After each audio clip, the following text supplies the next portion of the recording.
It's Alaska Granny with some white vinegar, a Ziploc bag, some clothespins, an old toothbrush and a thumbtack. You can rehabilitate a clogged up shower head. So what you do is you fill the bag with vinegar and you use the clothespins to clip it around your shower head. I was applying mine too vigorously, so it sprung a leak, so I had to add another bag around it. So have a few bags extra. Get it all squished over your shower head and let it sit overnight. Remove the bag after some soaking all night and turn the water on as hot as it can and let it run for a couple of minutes. If anything is still clogged up, scrub it with the old toothbrush.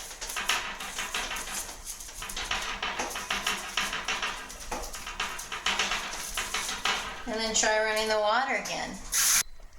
If anything is still clogged up, see if you can't scrape something out with a little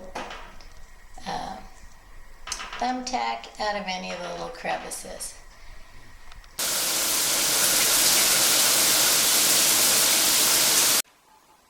Please subscribe to Alaska Granny and have a wonderful day.